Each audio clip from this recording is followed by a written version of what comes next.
ഇനി എന്നാണ് ഈ മുളക് എനിക്ക് ഏറ്റവും ഇഷ്ടപ്പെട്ട മുളക് കൊണ്ടുവന്നിട്ടുണ്ട്. എന്നാ ഈ മുളക് തിന്ന്. എന്നാ എൻ്റെ അമ്മ നിനക്ക് ഇഷ്ടപ്പെട്ട സാധനം കൊണ്ടുവന്നിട്ടുണ്ട്. മുളക്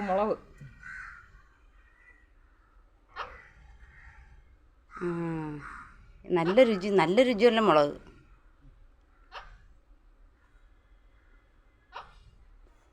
നല്ല രുചിയുള്ള മുളക് തന്നെ.